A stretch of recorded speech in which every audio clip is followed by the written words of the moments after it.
The date is September 29, 1833. Within the opulent but somber walls of the royal palace of Madrid, an almost preternatural silence hangs heavy in the air, a stark contrast to the usual pomp and ceremony of the Spanish court. In the heart of this stillness, within the royal bedchambers, a man of 48 years lies on the precipice of death. This is no noble end for a king.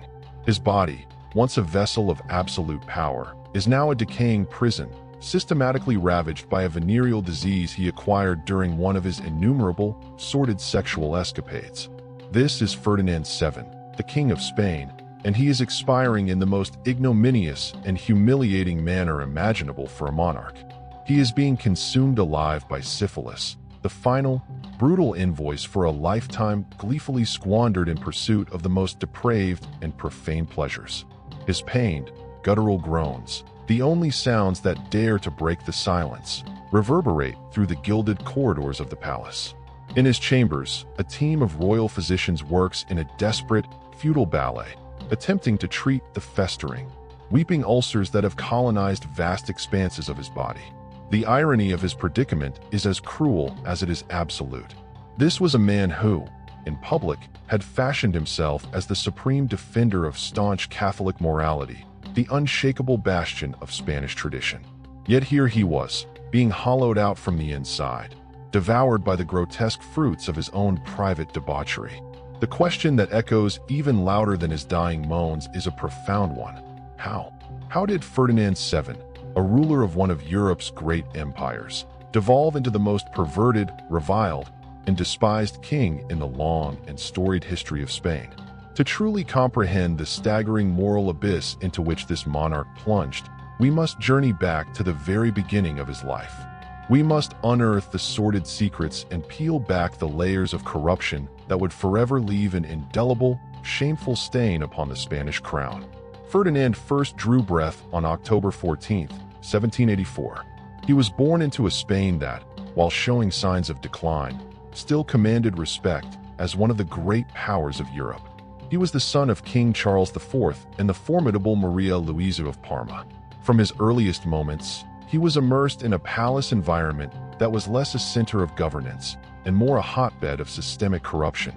Here, insidious sexual intrigues, whispered conspiracies, and stunning betrayals were far more commonplace than official royal audiences. His own mother, Queen Maria Louisa, set a potent example. Her reputation was built not on her regal grace, but on her extensive list of lovers. The most notorious among them was the infamous Manuel Godoy, a man of lesser noble rank who, through his complete influence over the queen and by extension, the king, effectively became the de facto ruler of Spain. It was in this poisonous atmosphere of moral compromise and duplicity that the young Ferdinand's character was forged. From his earliest youth, Ferdinand began to exhibit a personality that was not merely difficult, but genuinely disturbing. By the tender age of 10, he was already displaying clear and alarming signs of an extreme, innate cruelty that he directed towards those who could not fight back, animals and servants. Contemporary accounts from horrified court observers describe in chilling detail how the young prince would find immense entertainment in torturing stray cats. He would devise humiliating, painful acts and force palace servants to perform them for his own sadistic amusement, his laughter ringing out as they suffered.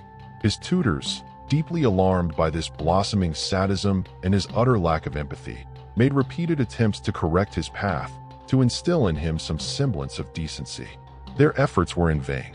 Each time a tutor dared to stand up to the prince or oppose his cruel desires, they were systematically and swiftly dismissed, transferred to a remote outpost, or otherwise professionally ruined.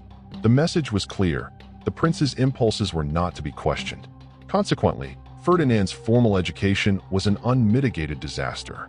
While other European princes of his generation were undergoing rigorous intellectual, military, and philosophical training, Ferdinand showed a profound and unwavering disinterest in anything that did not involve the immediate gratification of his most basic, primal urges. He openly rejected his studies, holding a deep-seated contempt for art, literature, and science. His ignorance on critical matters of state, history, and diplomacy was not just shocking. It was something he seemed to cultivate with pride. His one and only true passion, the single activity to which he applied himself with any diligence, was voyeurism. He developed a bizarre obsession with spying on the intimate activities of the courtiers, going so far as to order servants to drill peepholes in the walls of various palace chambers so he could watch, unseen, the private lives of others unfolding. In the year 1802, at the age of 18, a marriage was arranged in the hopes of taming the wayward prince. He was wed to his cousin, the young and pious Maria Antonia of Naples. The court hoped this union would civilize him, that the responsibilities of marriage would temper his wildness. It had the precise opposite effect. The marriage seemed to unleash a new, more sinister dimension of his perversity. Intimate court reports, suppressed at the time but later unearthed, reveal that Ferdinand subjected his young, innocent wife to a horrifying array of humiliating and degrading sexual practices that left her scarred and terrified. Maria Antonia, a well-educated and devoutly religious princess, was completely traumatized by the monstrous abuse inflicted upon her by her own husband. She retreated into herself, becoming a virtual recluse within the palace walls, desperately avoiding her spouse's company at all costs. The situation escalated dramatically as Ferdinand made a horrifying discovery. He could leverage his immense power to coerce any woman at court he desired. He began a campaign of sexual blackmail against the ladies-in-waiting and the wives of nobles, threatening to financially and socially ruin their families, to strip their husbands of their titles and lands, if they refused to submit to his perverse demands. He cultivated a particular, predatory obsession with married women. Their seduction, or more accurately, their violation, was not just a matter of lust. For Ferdinand, it was the ultimate expression of power, a way to dominate and humiliate their husbands, the other powerful men of his kingdom. Countless nobles, faced with an impossible choice, were forced to silently swallow the dishonor of their wives, to avert their eyes from the king's transgressions, simply to maintain their status and survive within the treacherous ecosystem of the court. Then, in the year 1806, a tragedy struck that shocked the court. Maria Antonia, his young wife, died suddenly at the age of just 21. The official cause of death was listed as tuberculosis. However, few believed it. Persistent and widespread rumors, whispered among courtiers and even court physicians, suggested a far darker truth, that she had either been poisoned to get her out of the way, or that she had simply died of a broken heart, her will to live completely eroded by her husband's relentless physical and psychological torment. Ferdinand's reaction to his wife's premature death was the most damning evidence of all. He displayed a chilling and complete indifference. There was no mourning, no grief. Instead, he was heard to comment, with a cynical sneer, that he was finally free to pursue more interesting pleasures. His first victim was gone, and he was already eager for his next. With his first wife, Maria Antonia, dead under the most suspicious of circumstances, Ferdinand was, as he so callously put it, free to explore new avenues of pleasure. His personal depravity, however, was about to intersect with a geopolitical crisis that would engulf the entire continent.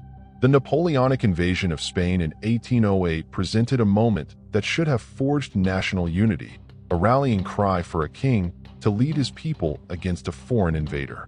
But Ferdinand was no patriot. He saw the crisis not as a threat, but as a golden opportunity to advance his own selfish interests.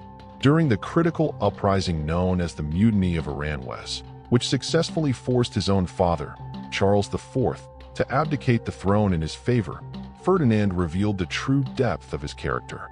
Rather than galvanizing the Spanish forces to lead a heroic resistance against the encroaching French armies, he displayed a staggering and impressive cowardice. He chose to play the game of shadows, preferring to negotiate secretly with Napoleon himself. His offer was the ultimate treason. He was willing to hand over the entire kingdom of Spain to the French emperor in exchange for nothing more than personal guarantees of his own safety and continued luxury. The subsequent meeting in the French city of Bayonne between Ferdinand and Napoleon was a masterclass in sycophancy that laid bare the true, vile nature of the man who would be king. French officials who witnessed the exchange were appalled.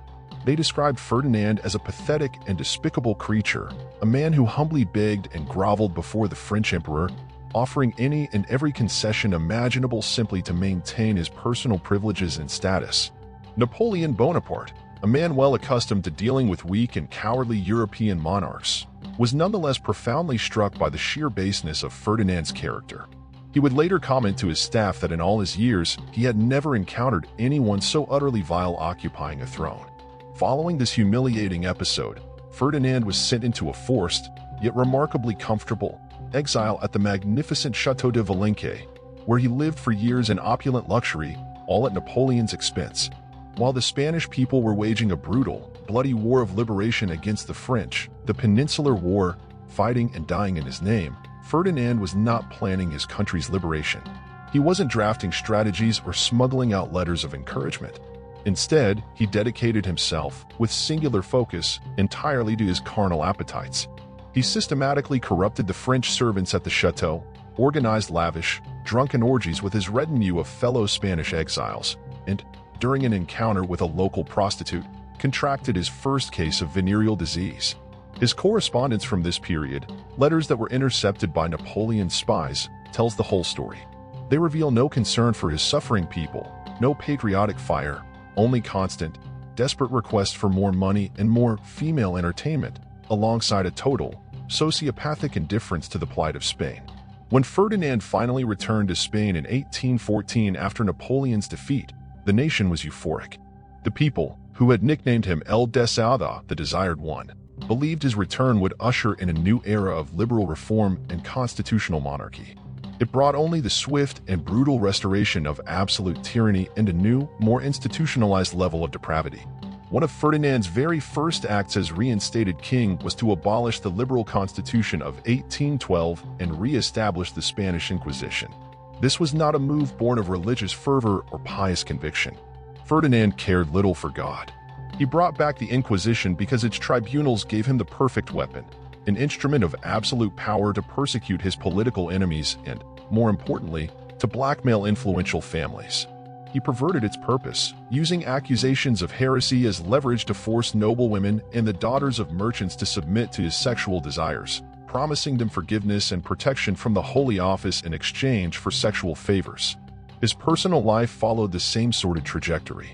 In 1816, he entered into his second marriage, this time to his niece, Isabel of Braganza.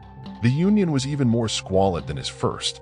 Isabel, a Portuguese princess of only 19 years, was quite literally sold by her family in a cold, political transaction designed to consolidate an alliance. Ferdinand, now 32 years old and physically and morally scarred by years of unrestrained debauchery, subjected his terrified young wife to abuses that were reportedly even worse than those he had inflicted upon Maria Antonia.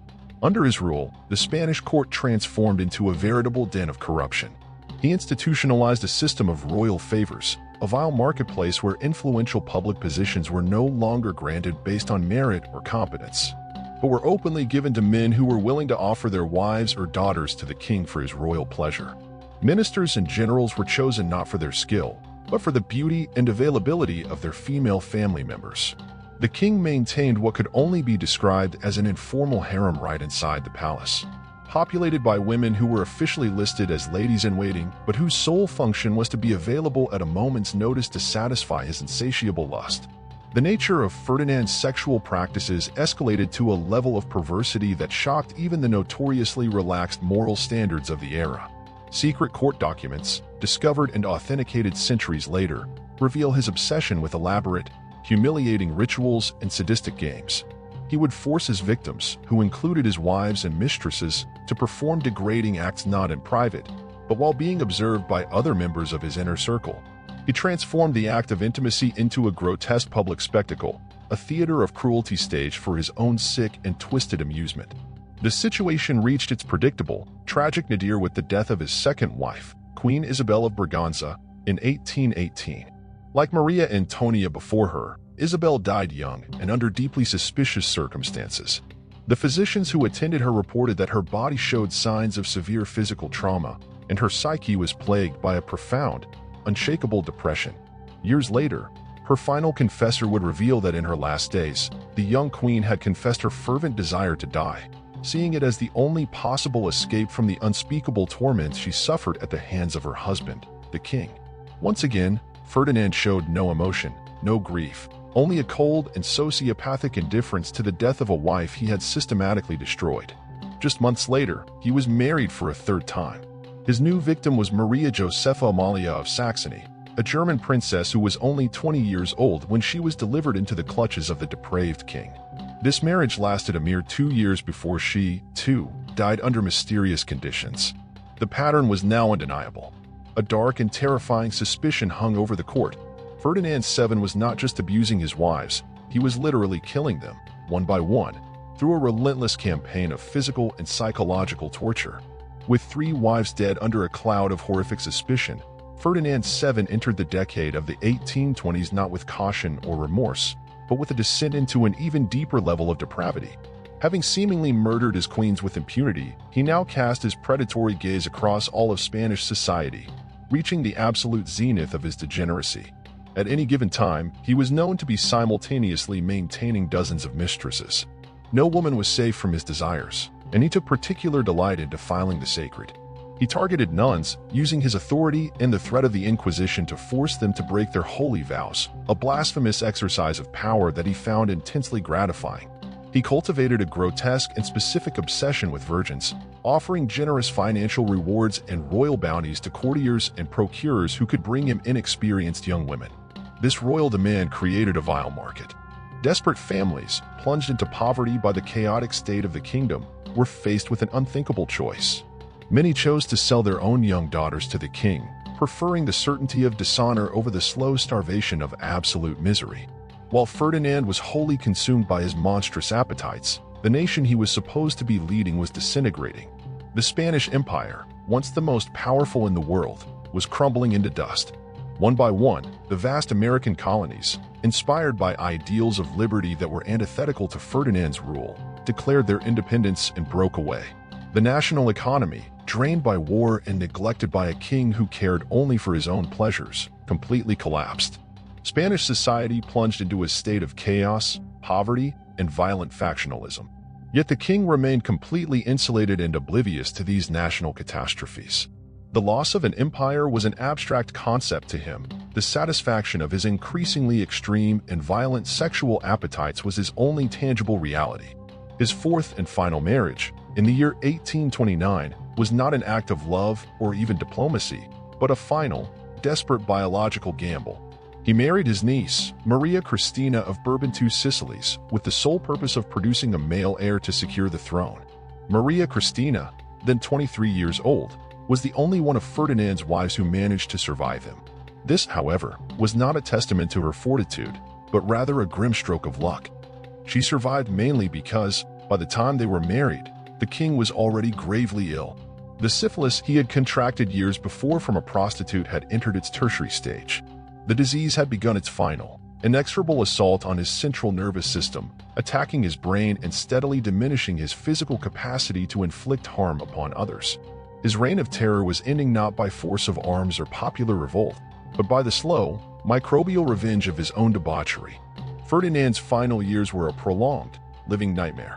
The venereal disease that had lurked in his blood for years now consumed his body with grotesque efficiency. Repugnant, suppurating ulcers erupted across his skin.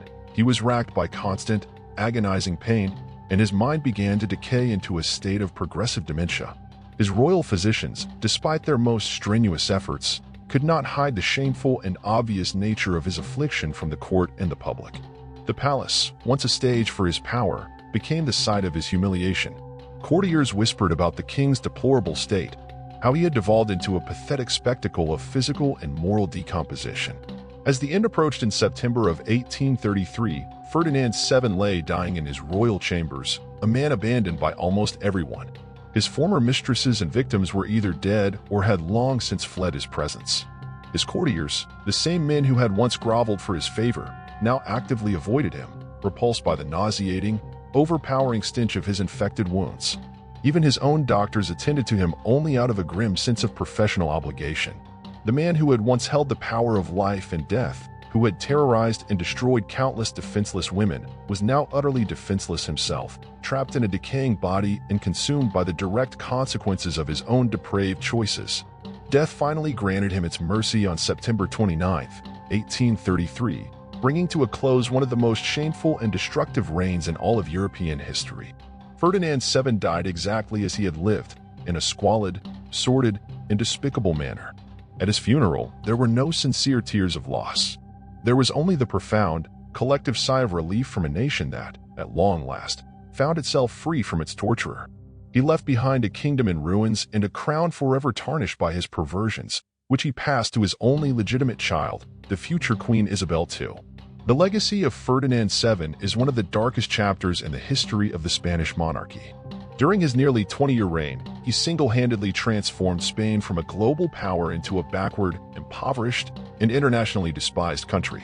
His obsession with carnal pleasure cost his nation its dignity, its colonies, its wealth, and its standing on the world stage. More than that, his life stands as a terrible, almost mythological precedent for how absolute, unchecked power can utterly corrupt a human being, stripping them of all humanity. Today, more than 2 centuries later, Ferdinand VII is remembered not as a king, a statesman, or a leader. He is remembered as a predator who wore a crown, a monster who used the divine right of kings to satisfy the lowest, cruelest, and most pathetic impulses of human nature.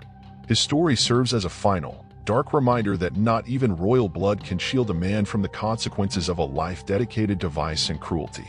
The most perverted king in Spanish history died as he deserved, alone, sick, and despised by all who had the misfortune to know him.